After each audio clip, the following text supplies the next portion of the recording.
yes atito kanyo wan kod challenge mano tibendi wacha dier atito wan kod challenge emomiyo kaka jo petrol station mundu wa petrol station license wan kod gik miluongo licensing condition kidirango license mwami jo petrol station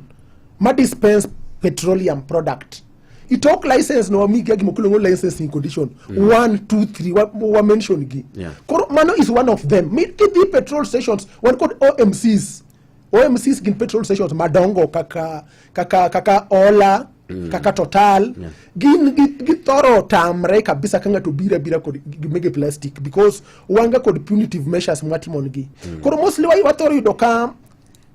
independent stations gin moko matindo mido kan kod pump achiel pump ariyo moko mibedo kod atito enterprise ya petrol station atito petrol station ibath ndara moro kanyo ko yudo ka gin ok githoro rango luwo chik no to en chik mar EPRA mwaketo mamundu wa mi license watemo ga watiego ga mundu nyaka ilu condition ni number 1 kiki dispense petrol ni ngata ikube moro ma plastic kube mora mona any item moko bedo recommended to gimo bedo recommended en ginene mar chuma cha to magi bende jok masamoro ya petrol stations kata toll station matindo gi kibende umiyo license gibende wamigi license gimegi